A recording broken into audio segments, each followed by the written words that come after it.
Hi, I'm Campbell Rawlins. I'm a graduate student at Boston University in the master's program in journalism. And I'm Madeline Bishop, and I'm an MPH candidate at Boston University as well. And first, we would just like to start off by thanking all of you for being here, for making it this far, and Chem and the Pulitzer Center staff for all of your resources and this incredible opportunity, and to Ann Donahue and Jen Beard for all of your support through this whole thing. And Campbell, got that. Just trying to organize computers. Sorry. So this project started for us. We were both attending a meeting with the Boston Globe Spotlight Team's editor and discussing reporting on mental health at BU.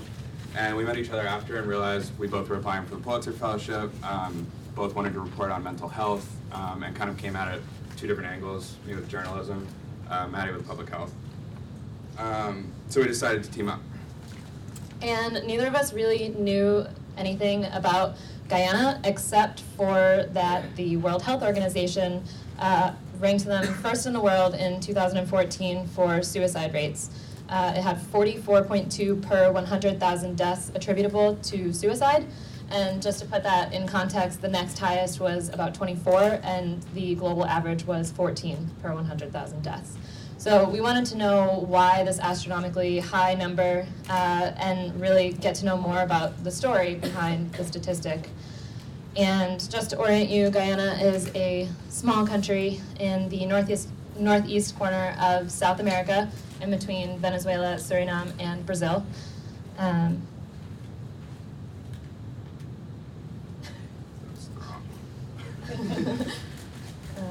Sorry. So we found a few articles. BBC and LaGuardia had covered it, but that's about it. And it became very clear in our initial interviews that they hadn't really got the story right. They might have not even traveled to Guyana. No one really knew a whole lot about it. But it also became very clear this was a really, really complicated story. So we landed in Guyana and went to our hotel and anxiously awaited our first meeting with our first source the next morning. Through our mentor journalist, Jaitra Bahudar, who was a Pulitzer Center grantee and who grew up in Guyana and recently wrote a book about the history of indentured servitude in Guyana and the kind of effects that's had on a perpetuated cycle of violence. She linked us up with three sources on the ground who became our fixers in a way. Everyone speaks English in Guyana, so it wasn't necessarily translating, but they hooked us up with all of our sources. We never actually interviewed them. We just used them to connect with people. They were really trusted in the community, a very small country, and people were a little skeptical at first, but because they trusted them, they ended up trusting us. And I mean, it's because of them that we were able to do what we were able to do. Became very clear, I mean, on the first day that we got there, every single person we talked to had a story about suicide and violence. I mean, it was shocking. And just to give you an example of this, the woman who owned the B&B that we stayed at for most of the time, when we told her what we were doing in Guyana, she, was cleaning the house, was walking around and just said, oh, I knew somebody who was experiencing this abuse. She had an abusive husband. One day he chased her across the road with a cutlass and got hit by a bus. And then she went on cleaning. And it was just this, so many times we just stopped and we're like, okay, so this is the thing. And so this is an old map of Guyana. You can see in the middle is Georgetown, the capital, and to the east is Region 2, and to the west is Region 6. Both are coastal, and both sort of battle for the highest suicide rates in the world. We stayed primarily in Georgetown so we could meet with doctors and mental health professionals, but made 2 multi-day trips to other regions to talk to community members. And when we were there, Guyana only had 3 psychologists, serving a population of 780,000 people. Now they have about 5, and the government is making some efforts to try to train more, but right now most people have master's degrees, if not bachelor's degrees, if not even a high school degree. So So very quickly in our initial interviews, the issue of suicide always came back to violence. So we realized we weren't going to be able to write about suicide without addressing this really serious, long, perpetuated history of intergenerational violence that goes back to the days of slavery and indentured servitude. So today, it's common for men to abuse their wives. So common. And corporal punishment is still standard and legal in schools. The police pretty much ignore reports of domestic abuse, and murder-suicides are just shockingly prevalent. Since 2010, there's been at least 142 women who have died at the hands of an intimate partner, which might not seem like a lot, but it does, but that should be zero. But in a country of only 800,000 people, that's more than any region in the United States that has high rates. And so one of our sources, Anthony Autar, who's a mental health advocate and he used to be the director of the biggest mental health organization in the country. He estimates that more than a quarter of the people in Guyana suffer from undiagnosed PTSD.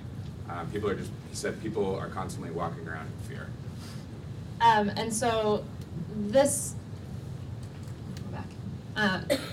is a picture of one of the bulletin boards that hangs up at an organization called Help and Shelter, which is a shelter for women and children who have been abused by partners or fathers. And this is hanging up in the waiting room of that organization, and it just shows the kind of journalism that sort of sensationalizes all of this and sort of re-traumatizes communities that have experienced these tragedies. And that's something that we really wanted to try to avoid in our own reporting, was to not further sensationalize the issue. So Help and Shelter also introduced us to our main character, who is an incredible 24-year-old woman named Natasha Houston. So Natasha would become our main character. In 2013, her husband killed her 2 children with his cutlass, which is the tool they use to cut sugarcane. He was a sugarcane, he worked on a sugarcane plantation. And then he chopped off her right arm and most of her left arm, and then he fled into the woods and he took his own life. We listened to the story in that field, which is the backyard where her home used to stand, which is where the whole thing went down, and had her pointing to where it had all happened. I think this story kind of encompassed the whole problem there. It touched on all these different aspects, which a really small, isolated community. Her husband was a rampant alcohol abuser. And yeah, it also, we share the story also not to, traumatize anybody, but to also just show how representative it is of other people's stories. They're all individual stories, but living in small, isolated villages, Natasha knew that her abusive, jealous husband had been abused also as a child. He also, as Campbell said, abused alcohol, and she was financially dependent on his earnings. Some of the other themes that we heard was pervasive stigma. People didn't talk about suicide. It's still illegal, which sort of shows the priorities of the country. There's also a lack of mental health services. As I said, the government is trying to make progress, but it's really slow. There's a lack of accountability and a lack of resources in the government. We might skip through. I don't know if we have time. So this is Radhika Prasad, who was one of our other characters. She lost 9 family members to suicide. A bunch of them drank poison, which is another common practice there in these agricultural communities. We're going to have to skip ahead there. Yeah. So this is our Govind. He's our kind of second main character in our story. He lost his mother to suicide, his dad the next day to a stress-induced heart attack, and his wife 4 months later. He's a teacher, and he's since gone back to get his degree. We focused on him and Natasha as kind of these positive lights, and he spoke a lot about how he wants to use his story to teach children in schools coping mechanisms, which are things that just are really not taught in this country. Yeah, and that's something that we heard over and over, is that parents aren't able to teach their kids about how to cope with stress and loss because they themselves haven't been taught how to deal with stress and loss. And as one of our sources said, you know, people can't do what they don't know how to do. So there are a lot of efforts to teach coping mechanisms and to teach skills. But ultimately, the characters that we found had really a positive outlook moving forward.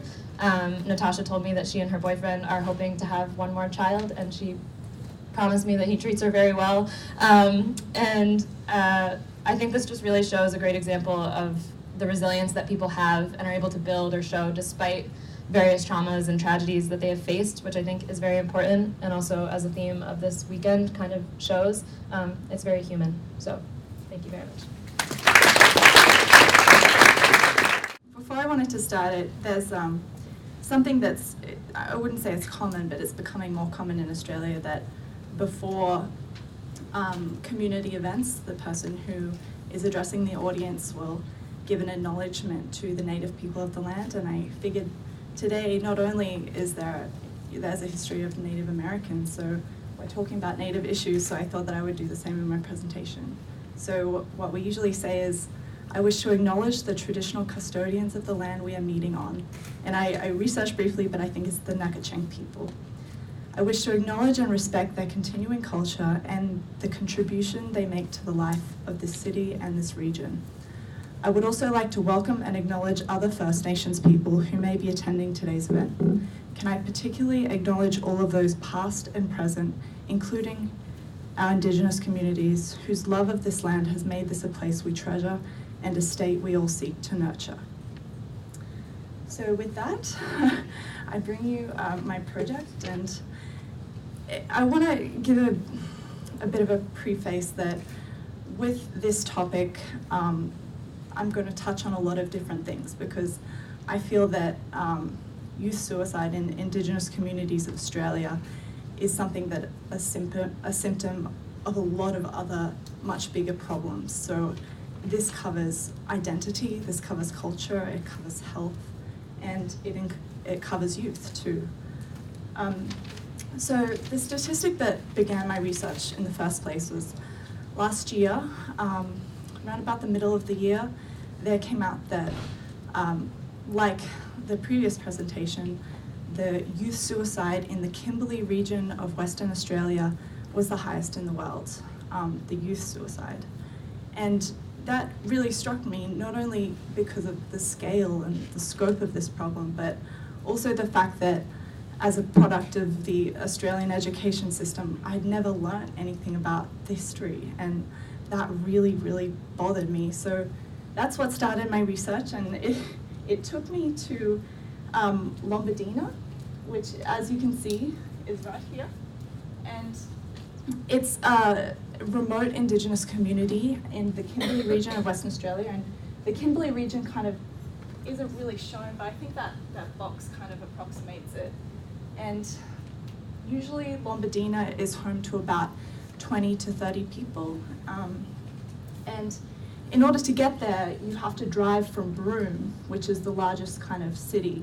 And 90 Ks of that drive is on this unsealed red dirt road, which was very interesting experience. There was at times in my travels that the road became kind of narrow, so when passing cars, you had to kind of go up on the side of the road, and you were driving at an angle on this gravelly dirt, so that was very interesting. So I want to elaborate on the youth suicide part. So to give you an idea of the youth suicides in the Kimberley region between 2005 and 2014, there was a report that detailed, like, I don't know the exact percentage, but about 90% of them were Indigenous.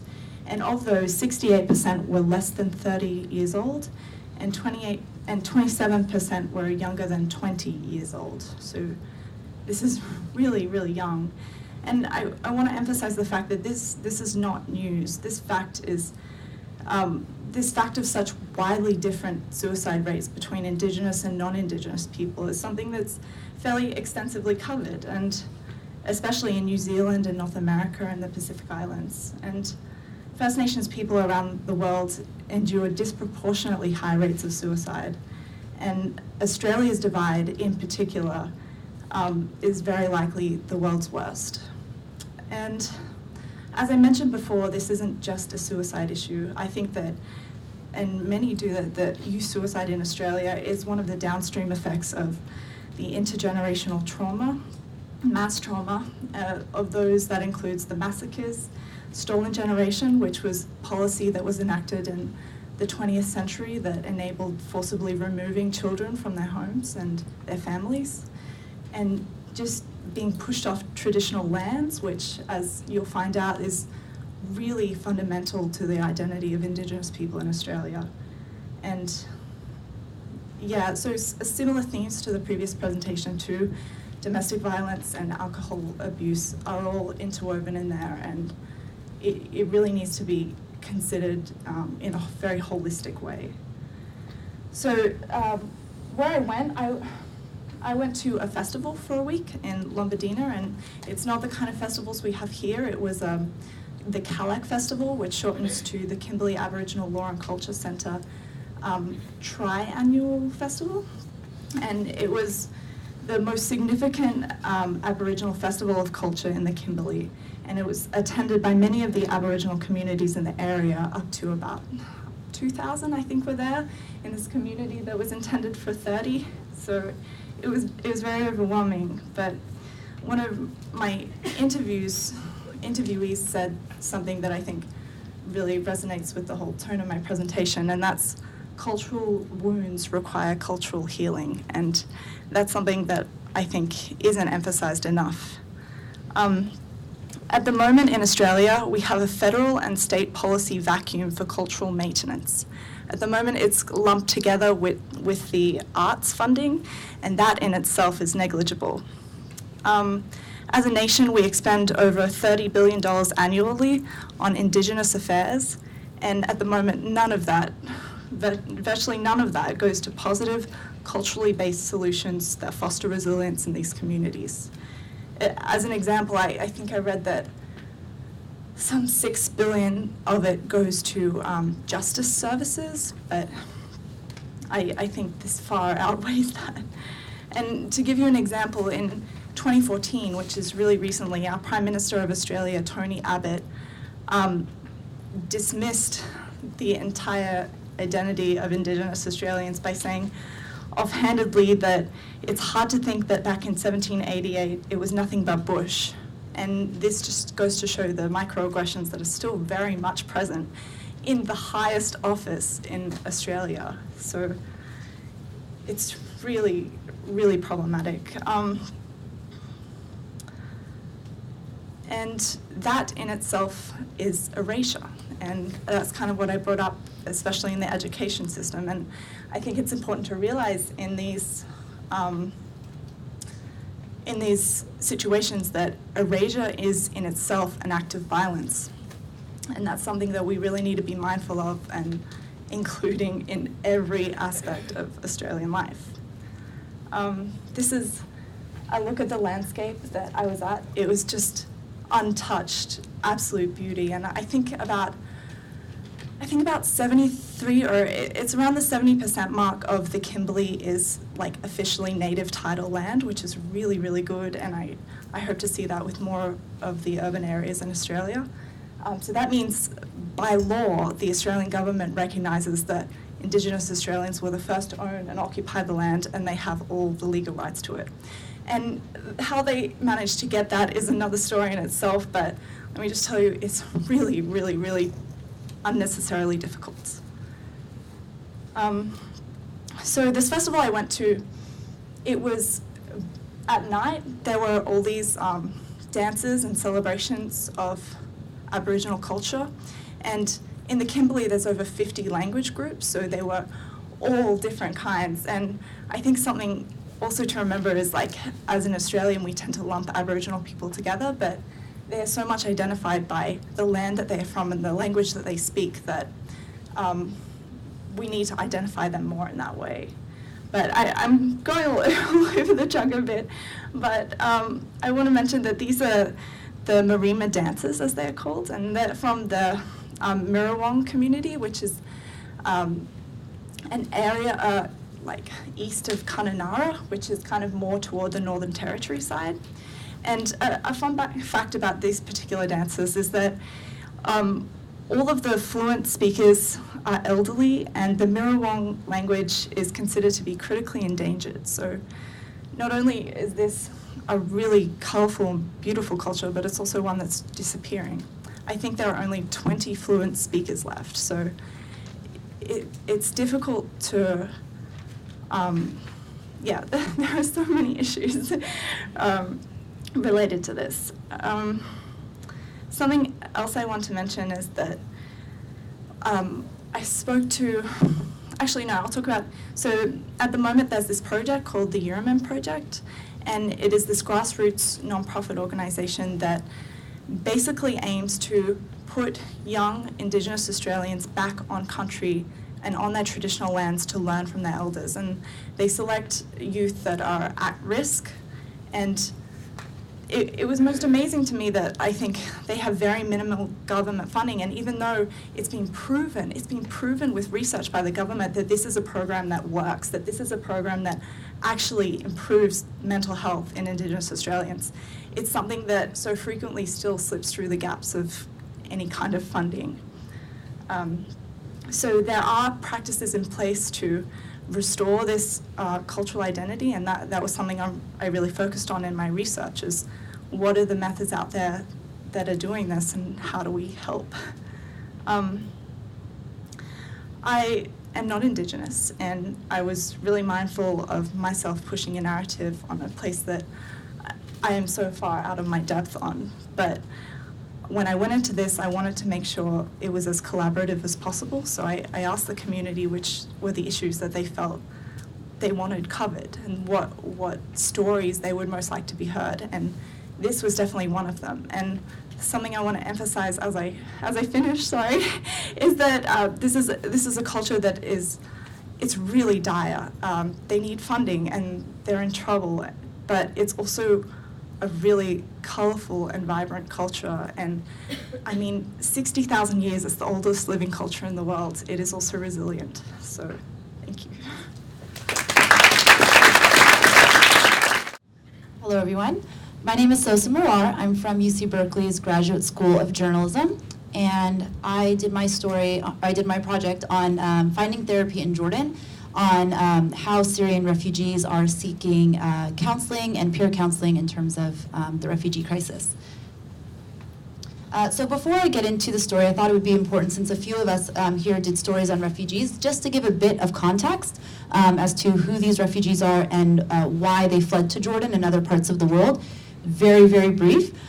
So the Syrian refugees were a part of the Arab Spring, and in 2011 they protested against their government. And I think it's important to note that they were protesting against the President Bashar al-Assad. And I think oftentimes in Western media, people think that the major conflict or the main conflict in Syria is against ISIS. So a lot of people do flee from ISIS, but a large majority of them, especially in Jordan, have fled the dictatorship and the massacre that the government has caused.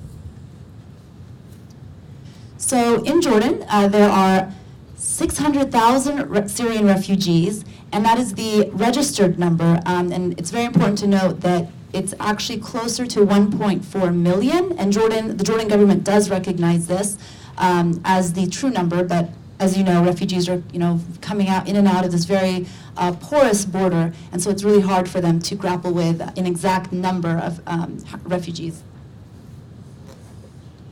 Most of them come from a city that borders Jordan called Daraa, and as you can see here, this is where Iraq is, and that's where ISIS borders Iraq and Syria, so it's a bit different from the Jordan border with Syria. So a lot of these people are fleeing the government again.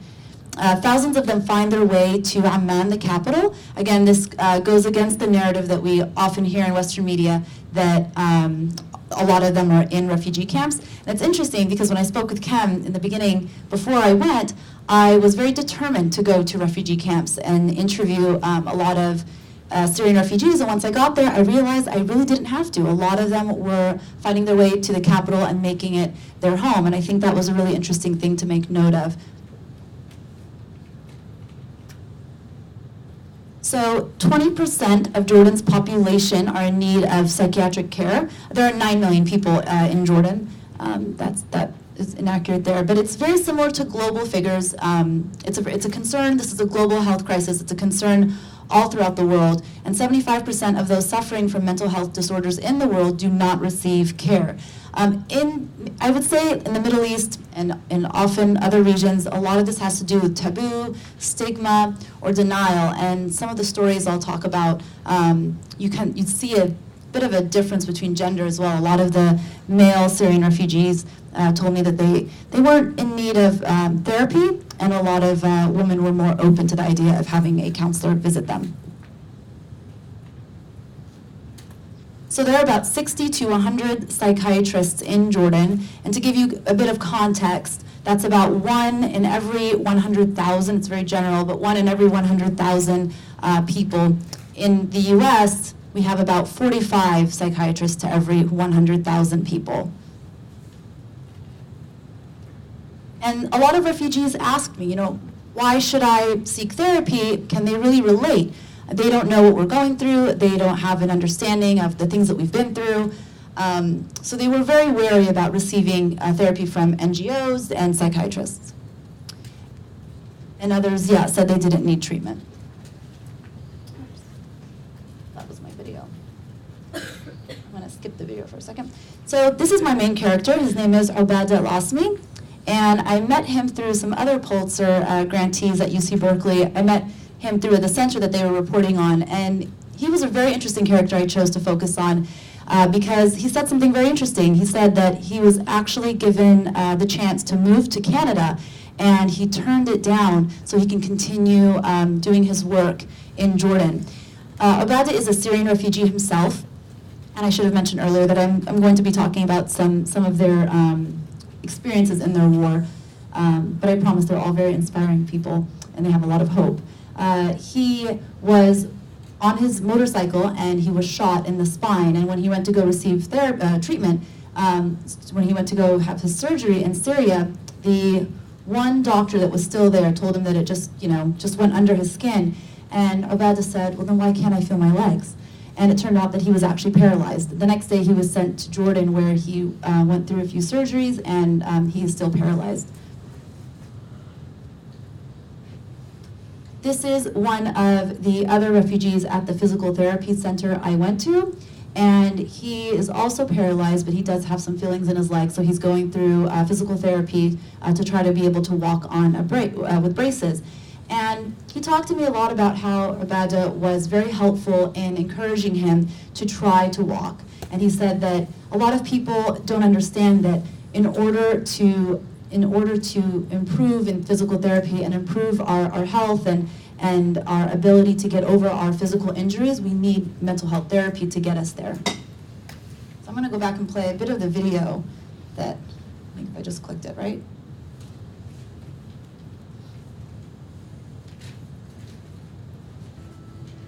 نشرفكم في لوحة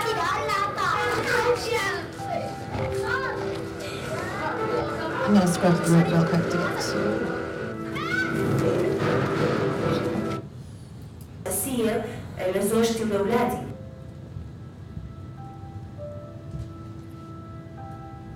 أنا عندي إصابة بالنخاع الشوكي نتيجة طلق ناري في العمود الفقري أدت إلى شلل بالطرف السفلي.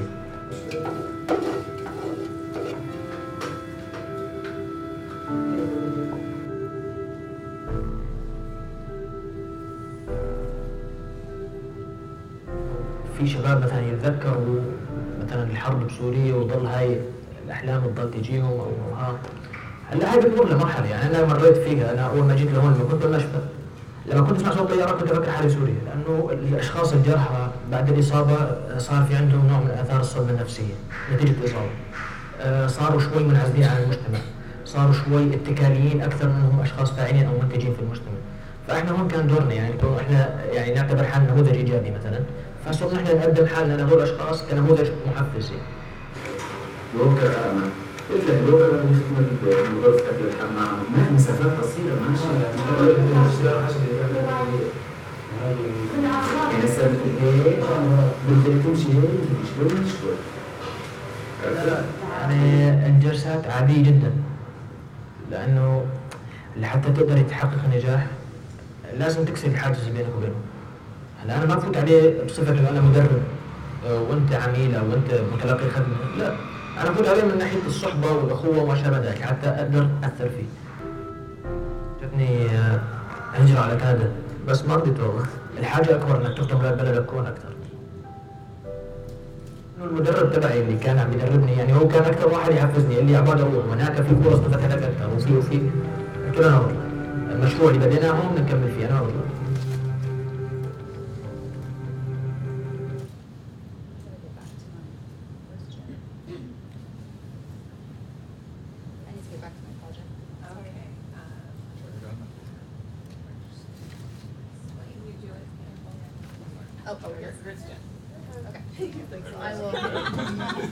So here are some pictures of Obada and Muhammad working together as he was trying to walk. And real quick, I also was able to talk a little bit to this young boy. He's about 13. He lost both of his legs, an arm, and one eye. And Obada also counsels him a lot, and he actually convinced him to return back to school. He's not included in my print piece or my video because there were a lot of people I had to go through to get permission. He's actually there without his parents. His parents are still in Syria. This is another center I went to. This is a woman that houses around 75 children. Some of them are orphans and some of them are with their parents or grandparents that are living in Jordan, outside of Syria. And she runs very informal programs to discuss, to treat them in therapy. This is one woman named Hind. She lost her son and daughter-in-law in two separate attacks, and she raises her two children and her two grandchildren, and this is her son who has Down syndrome. And some of the things they do include art, and they have karate instructors come and teach boys and girls how to release their stress and just take their mind off of things. And this was I actually came across this on complete coincidence, and it was really, really uplifting for the kids. This is outside the center. This is one of the other centers I went to. The woman in the black scarf, that is Ruwaida. She's a psychosocial officer, and she counsels these children. And she, in one of her midsummer sessions, she talked to the kids about some of the fears that they had in Jordan. There was a killing that had happened. One of the Syrian refugees was actually killed in a refugee camp. And a lot of the kids were discussing some of their anxieties. They were going over an activity that I included in my video and this is some other, so they were saying, she was asking them, how often do you feel scared? And scared was in red. How often do you feel happy? And green was happiness. And they got to talk about some of their concerns. And ironically, a UN office was outside one of these centers, and I just thought it was a very ironic thing because Jordan does not provide mental health therapy officially, and the UN sometimes allows NGOs, but there's really no official psychiatrists who help address it. And I just wanted to thank the Pulitzer Center for providing this opportunity. It was a very humble experience, as I'm sure all of you felt as well. Thank you.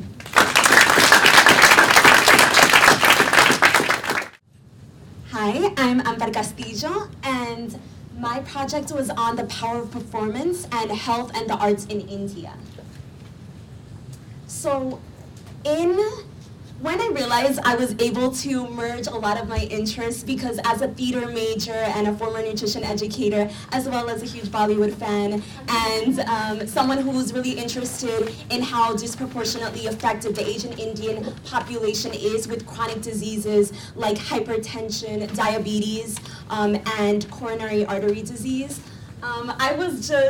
I had visions of Gujarati puppets that were spouting like nutrition education in my head, but when those visions were met with actually a lack of, not having much luck finding nutrition-specific theater programming in India, I had to do two things when looking at my plans. One was broaden my scope and look at all of these amazing programming, arts-based programming initiatives that were happening with hygiene, with sex education and family planning, and with the more holistic health programming. And the second one was to take a look at the performance paradigm I was using, this dominant ideology of conceiving as performance happening in a specific space or with a specific work, and rethinking of it the way the performance ethnographer and activist Dwight Conkergood did, as culture being a type of performance, in performing and playing out different cultural elements that then can be worked with, like rituals and superstitions and games that can be worked with to really develop ethical arts-based programming with health. So, using this performance paradigm, our setting is Ahmedabad in westernmost India, where the streets are choked with smog, but also this pulsating energy, and where through through this fog, you can see the outlines of really colorful characters that are doing a lot with theater, with performance or arts-based programming. These statistics are not specific to Ahmedabad, but just looking at how much improper hygiene affects, the GDP and just illnesses in these spaces. I just wanted to have that contextualize some of these NGOs that I was working with that really put a focus on hygiene education.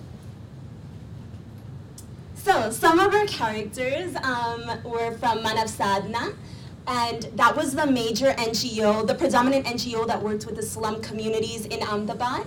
And we have Anjali Desai, who is the volunteer coordinator, and she was really explaining, you can really see how the culture they have of, connection being at the fore, being so important, playing out in their dynamics and the way that they give health services. The Saturday afternoon special, which was the first community programming that they did, with the members of the slum neighborhoods, was based on this intuitive approach to, whatever kids would come in looking and just sensing what they needed, whether they looked unkempt or, hungry, and just taking them in, or whether it was intimate rituals like bathing and, the power of touch in cleaning their fingernails, and just these kids who were sometimes more like social emotionally starved or had other basic needs, addressing it like that. And then we have some health workers here, and they do a lot with home visits, especially to women, and just checking in with their maternal health, and again, just that power of touch and the personal connection.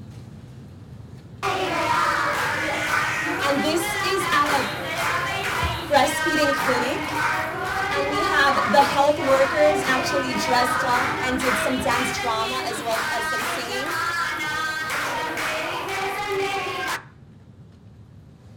As well as some singing, and right before these health officials in the background made their speeches, and just to attract and just to entertain the audience.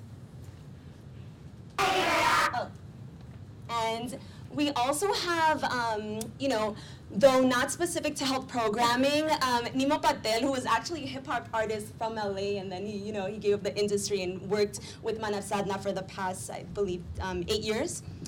So he does a lot with the children at Manav Sadhana and the arts, and it's not specific to health, but in terms of or nutrition or any specific health initiative, but in terms of holistic health and having the community have this ownership over the art that they're creating. So a lot of their performances are based on Gandhian values of love and respect, and that goes into the Bindi project, which we have the Bindi Project coordinator here. It's also based in the same place in the Gandhi Ashram that the Manav Sadhana is, and they do a lot of work with empowering, bringing men into the conversation and getting them more involved in women's health and making sure the women, they're really taking care of the women in their lives. And he does films with, spotlighting different men in the slums who really go that extra mile to make sure they're there at the doctor's visits for their wives, or who are, really taking care of a lot of the predominantly more like,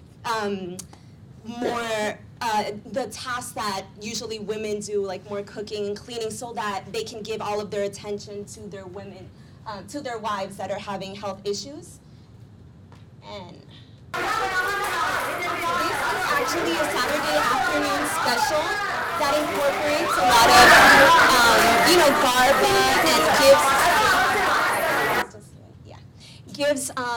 provides a safe space for these rag pickers that do a lot of hard physical labor. And for most of them, this is the one space where there can be away from the prying eyes and ears of their community, and they can just, chat with their friends and just have a break to just dance garba with their friends. So now getting into some of the NGO work. Kaushik, I found this 82-year-old really cute man who's very passionate, who thinks, sex ed is all fun and games, and who, you can see some of his board games here. He developed a lot of board games showing, helping educate about the anatomical parts and also like the physiological functions to dispel, to battle against a lot of the taboos and among youth. And to fill in some of the gaps because a lot of teachers shied away from discussing that with the youth. And his wife is here, and he was giving me some anecdotes because he used to work for almost 40 years with the state health department with a focus on family planning. And there was one boy that he spoke to that had there's a belief that every 1,000 milligrams of sperm loss, so if you have like a wet dream, a nocturnal emission, it will lead to blood loss. So these are the kinds of myths, not so prevalent anymore, but that he was dealing with by introducing puppetry and things like that. And this was found more in the rural areas, but still. And this is his friend. Kiri? You came, but why did you came so late? He does a lot of work with puppetry.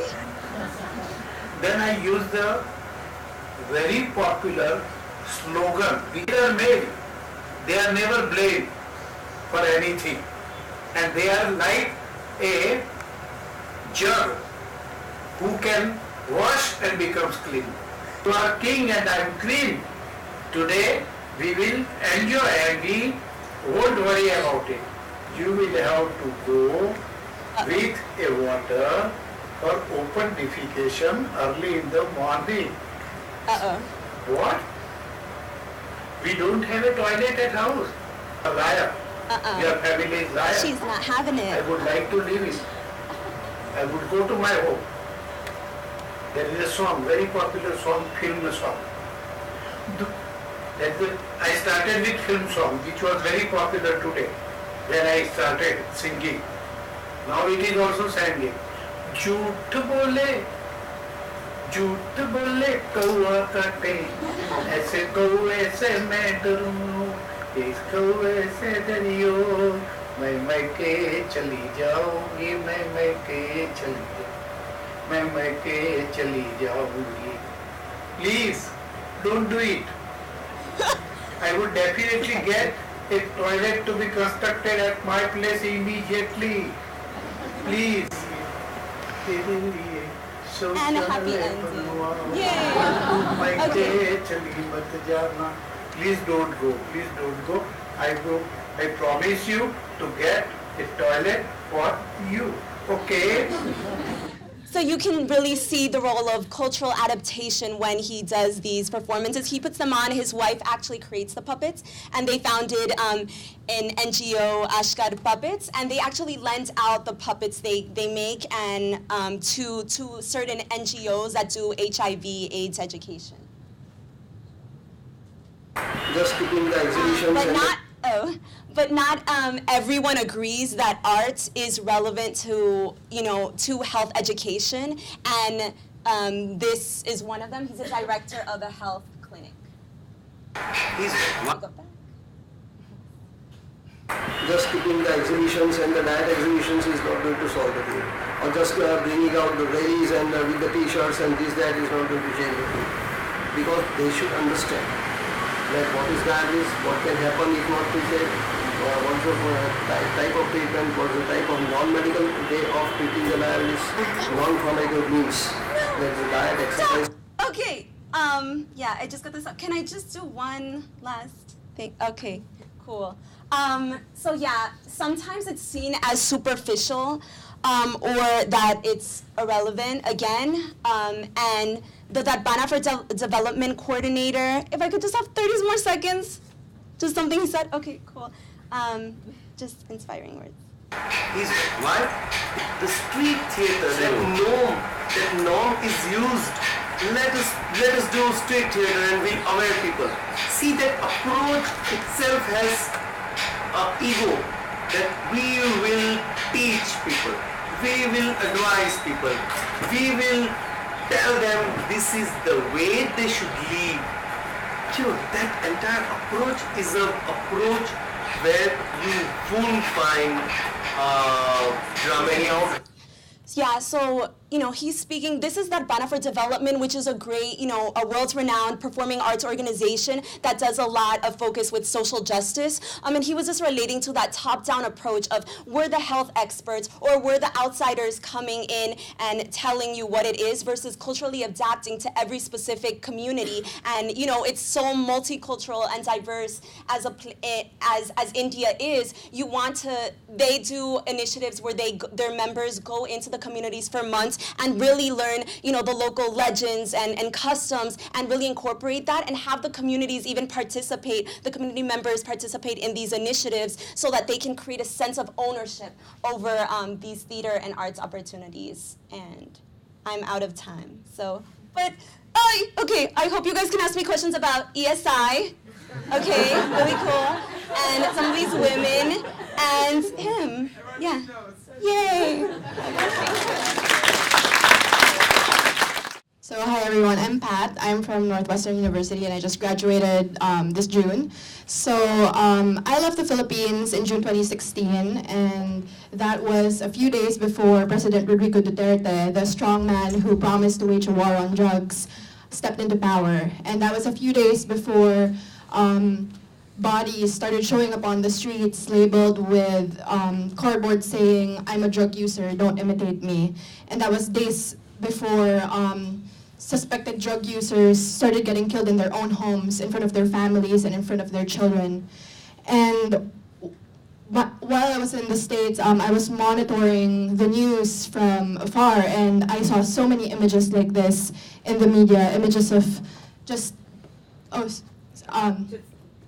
that. Okay, sorry. So, yeah, I'll be showing Sorry, I had just requested content mornings.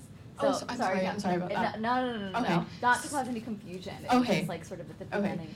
So later I'll be showing a video, and the first 30 seconds of that will show like a sensitive material. So if you want to step out, you could do that.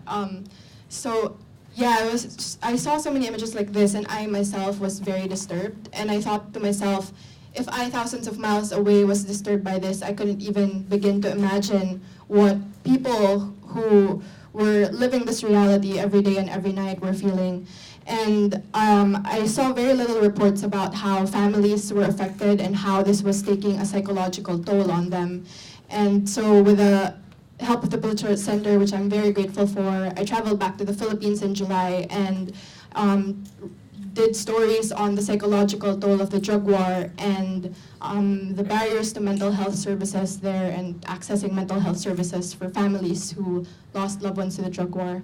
So I'll play an excerpt of a video that I produced, and just to warn everyone, the first 30 seconds of this are quite graphic.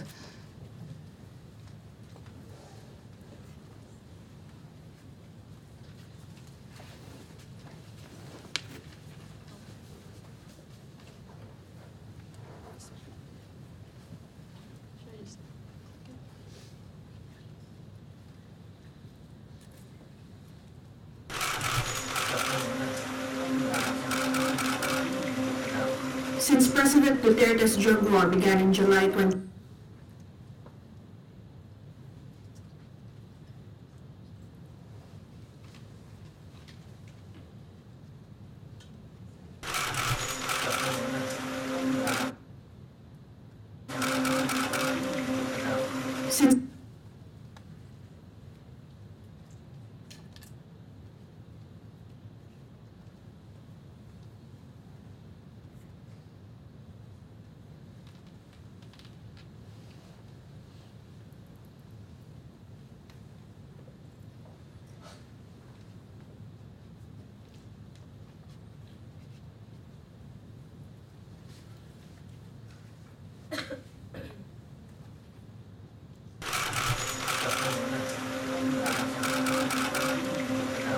Since President Duterte's drug war began in July 2016, more than 7,000 people have been killed, according to Human Rights Watch and local media. Bodies of suspected drug users, dealers, and innocent bystanders are displayed along highways, in parking lots, and in residential areas, gruesome and out in the open for everyone to see. The drug war has claimed thousands of lives, but its casualties aren't only the dead. Naramdaman ako na merong pumasok. Ng sapatos na naramdaman ko. Tapos nagtulog-tulugan po ako nun. Tapos nung pumasok po, wala na pong sinabi, tapos bigla na lang po naglubaw na lang po siya bigla, tapos wala na po kami nagawa. Ben's father was a former drug user who was murdered by a masked gunman. But his family claims that he stopped using drugs when President Duterte stepped into office. It's been more than 2 weeks now since the incident, but Ben hasn't slept properly since. Hanggang ngayon po, hindi po ako nakakatulog. Takot po ako eh. Pagka umiga po ako ng gabi, parang sumisikip yung dibdib ko. Such anguish is not uncommon for families who lost loved ones to the drug war. Sinabihan ko lang anak ko na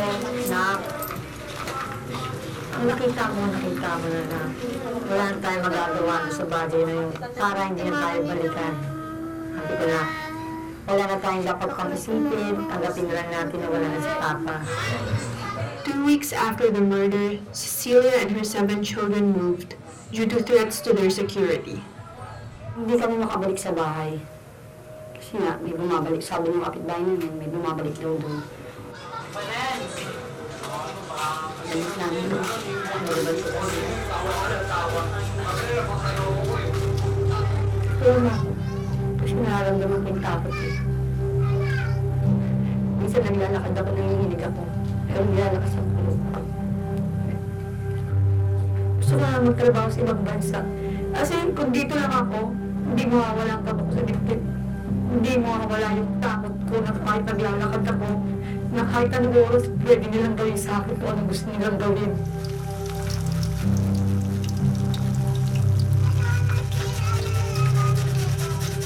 Hindi tumundo ko. Hindi tumundo ko.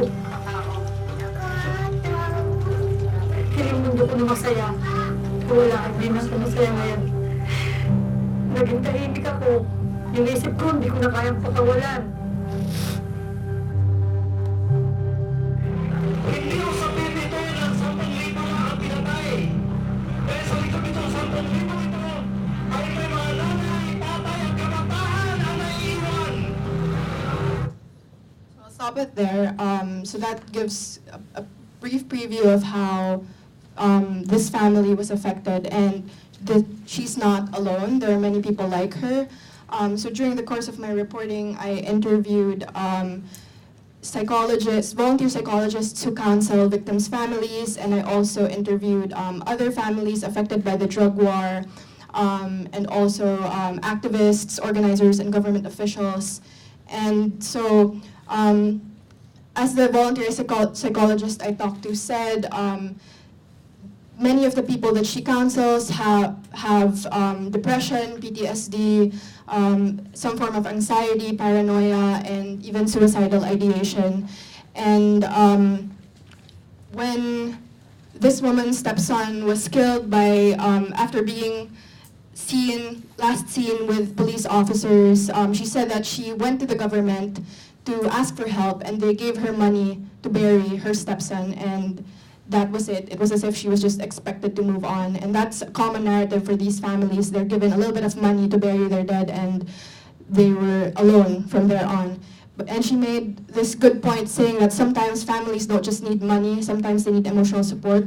So she wanted to talk to someone, but she didn't know who to talk to. Despite the widespread killings, the government does not have any initiative to actually go to these families and seek them out. They say that they have free mental health services for people from low-income communities in government hospitals, depending on the income bracket. But this institution-based system is very problematic because there are so many barriers that prevent people from actually going to these hospitals. So first and foremost, the lack of mental health services. We don't have enough hospitals, we don't have enough psychologists, and it doesn't seem to be a priority of the government, especially since just basic statistics of Filipinos who have depression or trauma, they don't even have. Also, the lack of awareness. As the volunteer psychologist I talked to said, these people, they don't even know that they're sick, so there's a dichotomy between physical health and mental health, and they don't even know that you could go to a doctor for that having depression or having extreme sadness could impact their physical health. And third, cultural barriers. So mental health is very much stigmatized in the Philippines. Also, Filipinos are known to be resilient, and this resilience is both a strength and also a drawback. As the psychologist I talked to put it, she told me that while the families are resilient in themselves, this is also a barrier for them to seek help, because instead of going to a doctor asking for help, they don't want to burden other people with their emotions, and so they try to cope on their own. And these coping mechanisms can be healthy or unhealthy and could even lead to a cycle of substance abuse. And lastly, economic barriers. So because these families come from low-income communities, they already struggle to put food on the table. And so as a volunteer psychologist I talked to said, how can you expect these families to want to commute to a hospital when they can't even provide for their own families every single day? And so one of the very few organizations that's addressing the mental health problem of families affected by the drug war kept these barriers in mind, and I documented their efforts in a span of 4 weeks, and they're called Rise Up for Life and for Rights. And what they do is they actually go to these families, they seek them out, they track them down, and educate them about detecting symptoms of mental health issues. And can you give me like 1 minute? Okay. And so yeah, that's Nardi Sabino, and that's him beside the crime scene. And their whole, basically to sum up, their whole approach is a holistic approach, and they believe that because economic barriers is such a barrier to mental health, they also teach families to sustain their own families and also provide livelihood programs such as turmeric production. And I'll end this with a quote from one of the organizers, and they said that while psychosocial programs sometimes teach families to accept their loss, what they ultimately want to do is not only help them accept their loss, but also make them realize that through emotional resiliency, they have a role in stopping the drug war and rising not only from their grief, but also from rising against the drug war. And that's a quote that she mentioned. Thank you.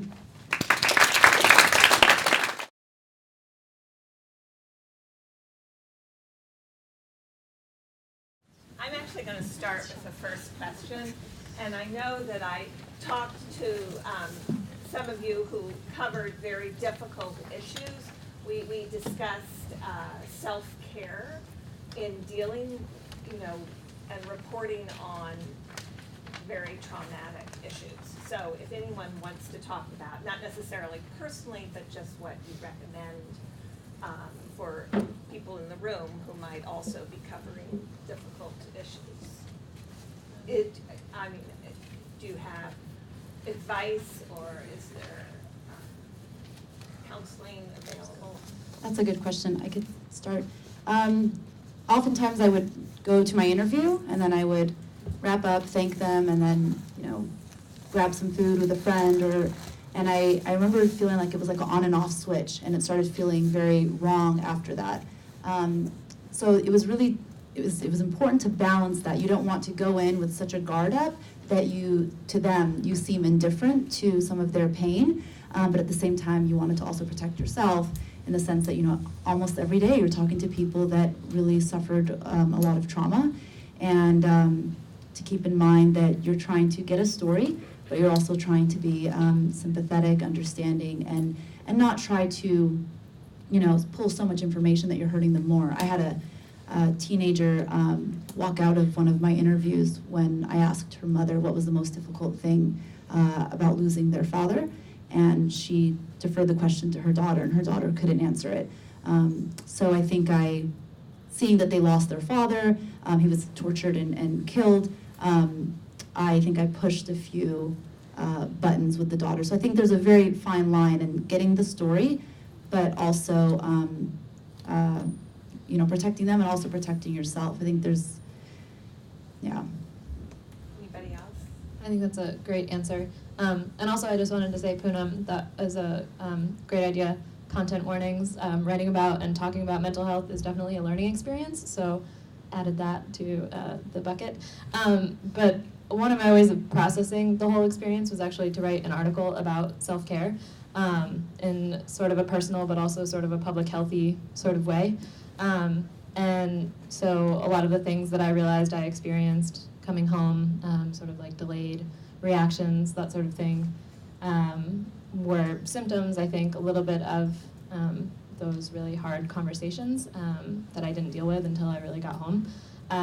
So I think self-care a lot has to do with, reaching out to other people. I think one thing that we saw in Guyana as a difficulty was not being able to talk to or reach out to other people about issues that you might be facing. So as journalists, it can sometimes be like a really independent field, I think. You may be somewhere completely alone with other people, but essentially without a support system. So I do think reaching out is one of the biggest things that you can do to professionals or friends or whoever you need to. Yeah, definitely. I just wanted to add to that. So that's kind of like something that I experienced as well reporting in the Philippines, because mental health isn't really talked about, even in my own family and even in my close circle of friends.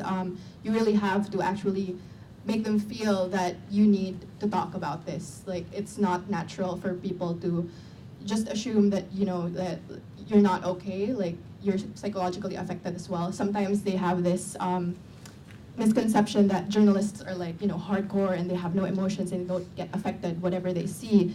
But then you have to, based on my experience, I had to actually talk to a friend and say can we talk about this? Can we just process this?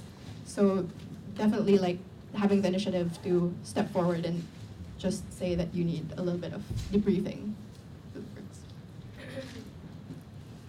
Hello? I completely agree, and I don't think mine was as heavy as some of the other presentations, but I just wanted to add that it's important too to keep in mind the bigger picture, and that's if we're feeling this, can you imagine how the people who are actually going through it are feeling? And to me, that's really important. Just something to add, it's kind of a spin-off on that, and I don't have an answer for this at all, but another difficulty that I ran into is, in journalism school, you learn that you have to distance yourself and you have to be kind of that observer, and with stories like these, it's hard to not kind of get involved, and one thing I ran into was I shared my WhatsApp with Govind, who is one of our main characters, and I still am receiving WhatsApp messages that at first were coming in every single day, and you get in this point where you're like, I want to be there, but where do you draw the line? And it's something I have no idea, and I'm completely, I still don't have the answer to that, but I think it's important to draw the line, but then you also have to empathize, and that's part. It's I don't know. I don't have an answer, but yeah, it's tough. Okay, Vika? I wanted to ask Ambar, what was the ESI thing about? Oh, thank you. Thanks for asking. The Environmental Sanitation Institute. The Environmental Sanitation Institute, located in Ahmedabad, the government really relies on them for a lot of their hygiene efforts, and they really go into rural communities, and not just in Ahmedabad, but outside of Gujarat as well. And they do a lot of things with puppetry, film. He's actually the son of the man who started the Environmental Sanitation Institute, and who also created this modern Indian toilet that is more water efficient than even the one here, apparently. And he sees a toilet as an art form in itself, and he has a toilet, toilet cafe that he started, and a toilet garden that his father started, and so he really leads the public in these tours, and they contributed to a greater awareness of it, to the point that they were telling me about the most recent Bollywood film, the Toilet, A Love Story, that came out. So it's really like breaking the, stigma about talking about this, and talking about how, women from rural areas often have to wake up really early in the morning to use it, all together. So yeah, thank you. When I was in India, I think it was 6 years ago, there was a slogan, no loo, no I do. Catchy. Yes, June. I have a question for Pat. First of all, I was really moved by the video. Really, really great job. I have two questions. The first one is it safe for a journalist to cover on this really sensitive topic? And number two, I couldn't understand why the family was, why the mother said the police or someone was looking for them, because in my knowledge, they only kill people who are using drugs. So why was the rest of the family in fear? So your first question was, is it safe to cover this kind of topic?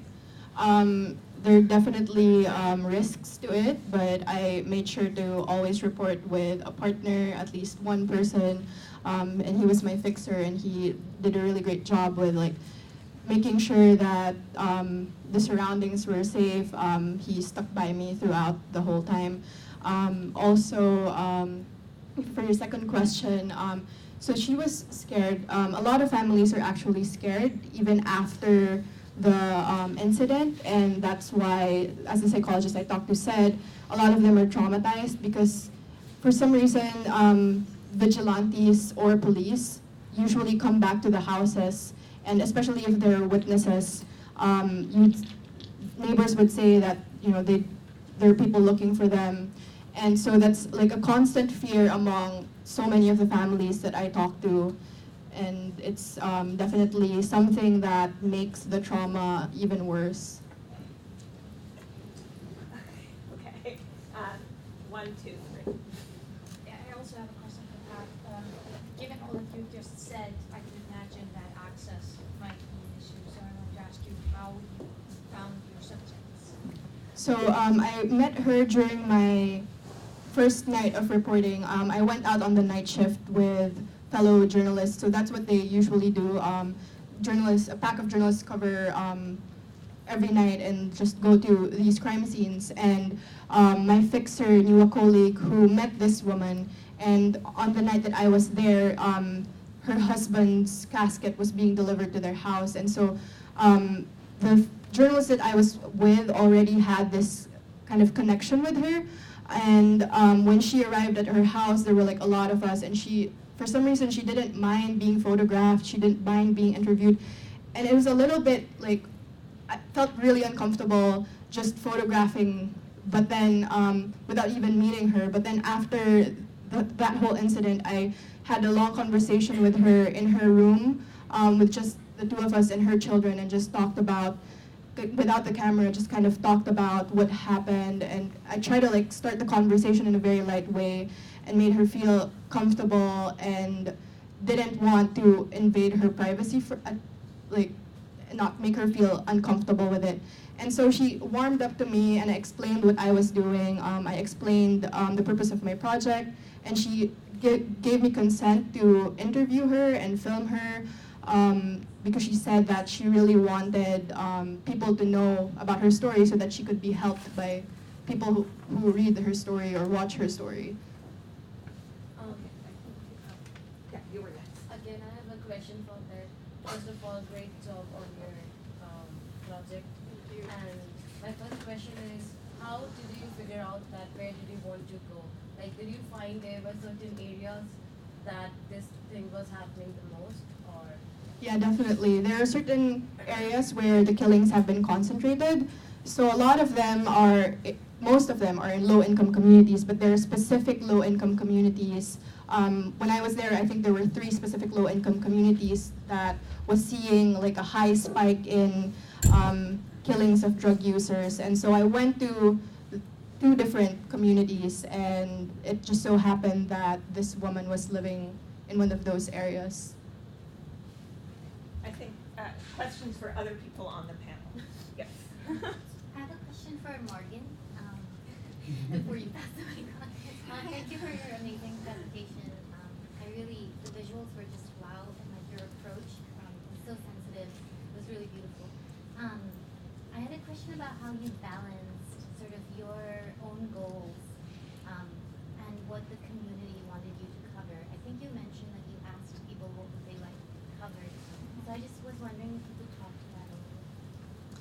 So one of the reasons I was able to do that is, like, part of the reason I was able to go on this trip was in exchange for volunteering. So I worked with the nonprofit CalAct to do some surveys on what people thought of the festival in general.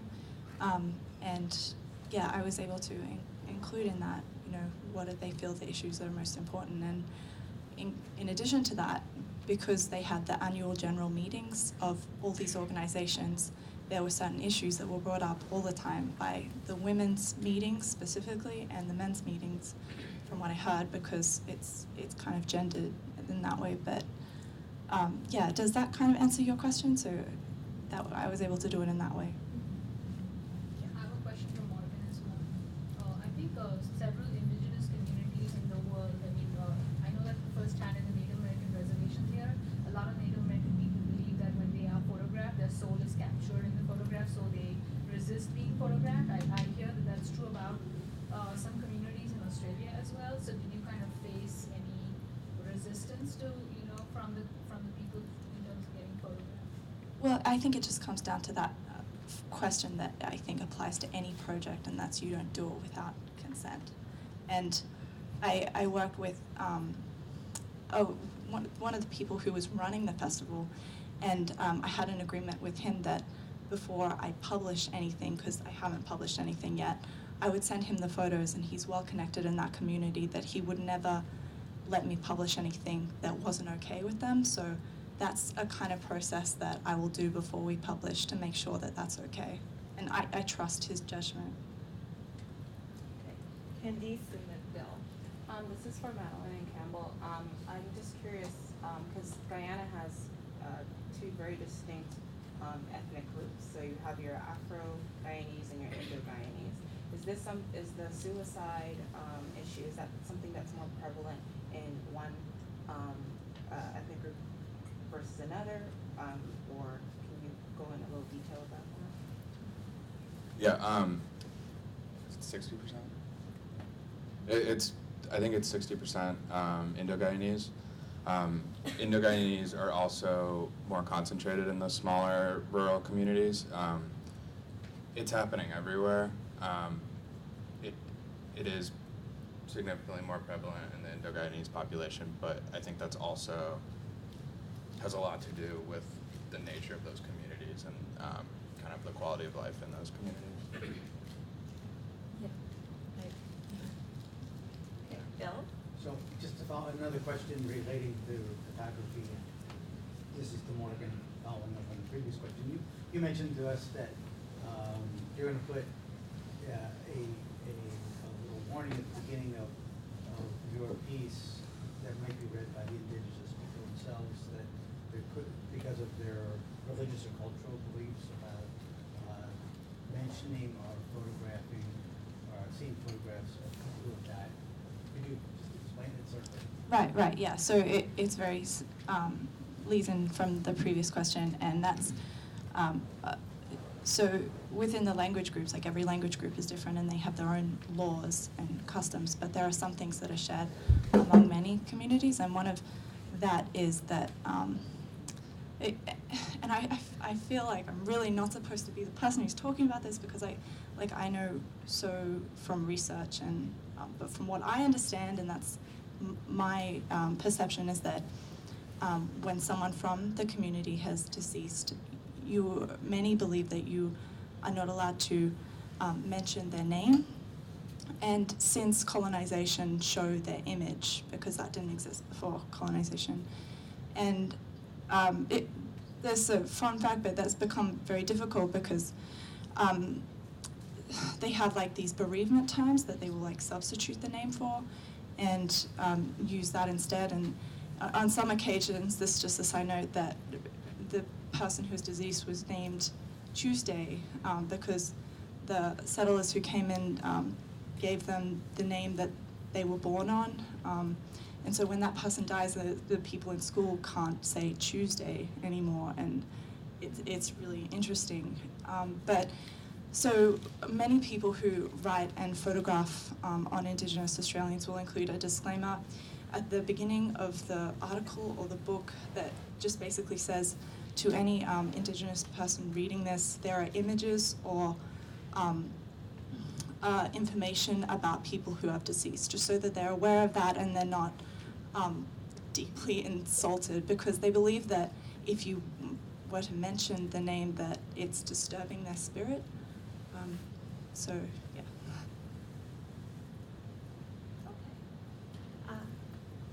Well, thank you all very much.